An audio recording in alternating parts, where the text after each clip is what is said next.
Let's move on to this now. The Gauteng Department of Education has today opened Phase 2 applications under the 2022 online admissions. According to the department, Phase 2 will be for parents and guardians with children going to Grade 1 for the 2022 academic year. Parents with children going to Grade 8 and couldn't apply during the first phase will also be allowed to do so. Now let's get more information on this by bringing in Gauteng MEC Spokesperson for Education, that's Steve Mabona. Mr. Mabona, always a pleasure to speak to you, but I was really hoping to get the MEC on the show this afternoon. Yeah, and we would like to apologize on behalf of the viewers on the MEC's absence because he's busy on the other program. We had actually anticipated that it would be done this time. So that he joins you, but unfortunately he could not. But yes, we have opened the system again, there's Phase 2, and when we check in what we have in the system, we can assure you that parents are really applying, and we are happy about the response that we received from parents. Now, I know that you had a slight hiccup on day one of this second phase. Take us through this phase and who does it seek to reach at large, and how many people have registered as we speak? Well, we had a challenge this morning because many parents, they were in our landing page. They actually started probably 6:30, 7 o'clock. They were sitting there waiting for 8 o'clock. And that compounded the problem for us because we had to, after opening the system at 8, we had to go back, our developers trying to clear those that could have, accessed the system before, so that when they continue the process of application, they don't find themselves not proceeding with the process of application. So we had to do that, make sure that they are, easily navigating in the system. So that's what we experienced this morning. But after we have rectified that and it was smooth sailing, we could see, at the go, we had about 12,000 users in the system, navigating. And we can confirm now that over 73,000 successful applications were recorded in the system, by lunchtime. I can assure you probably by end of business today, we'll be reaching probably 100,000 applications successful in the system. So it's an indication that people are fond of the system and they utilize it. And we are quite indebted to those parents who are using the system. Now, in fact, we know that, and I said this in my intro, parents with children going to Grade 8, otherwise children that are in Grade 7 now could not apply during the first phase, but you've allowed them to do so during this phase. How's that been in terms of their response? Well, the response is good. We have seen over 4,000 that have, witnessed in the system.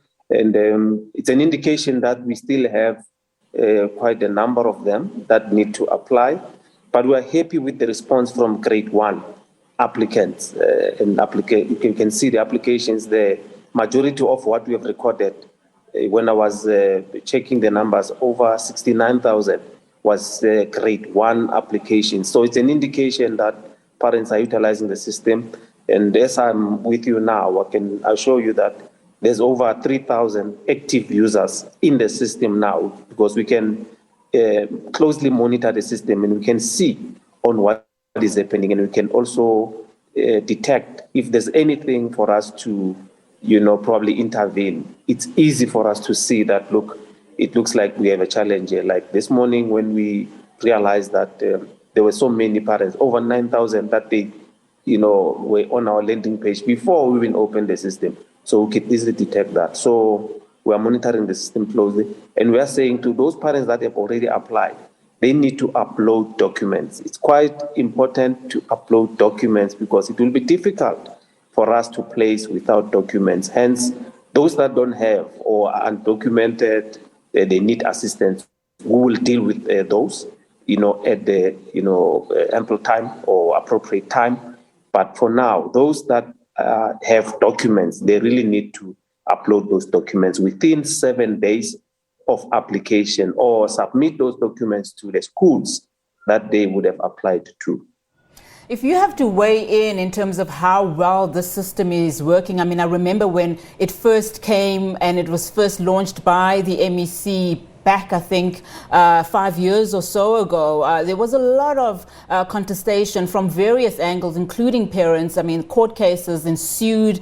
How would you rate it now? I'm hearing you say that there was this glitch, with 9,000 parents waiting in line just before the system opened, and yet there was still an administrative technical issue. How has the system advanced since the time that you've launched it? And also, when you talk about improvements, talk to me about those.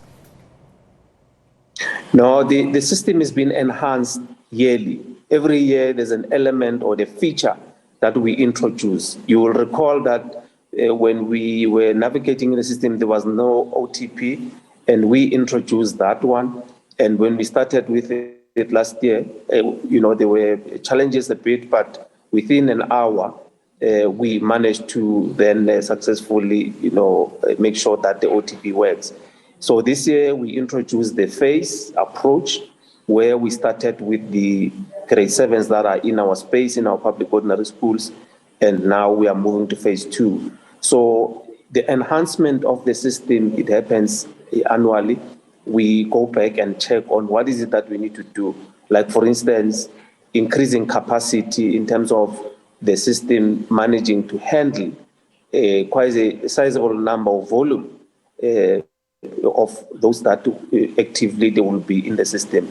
I mean, the years that we are referring to is when we were launching in 2016, the capacity was not enough. And the following year, we had to increase the capacity. So each and every year, there's one way or the other an element that we introduce in terms of enhancing the system, because we learn every year that we need to improve.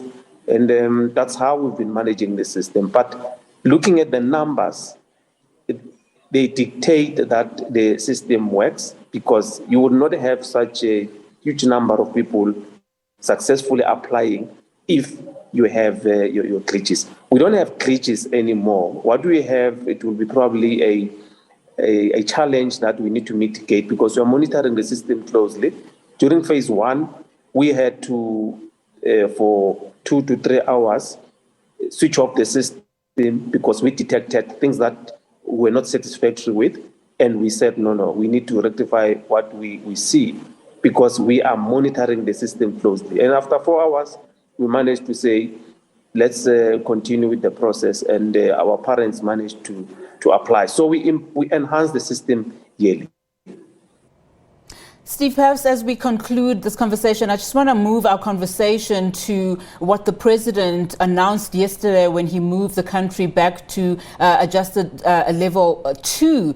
Essentially, we know what this means as more restrictions are relaxed in the country. How concerned are you that, learning and schooling might be further, just interrupted, given the fact that, restrictions are being relaxed? Also, taking into context the fact that a lot of people are still not yet vaccinated.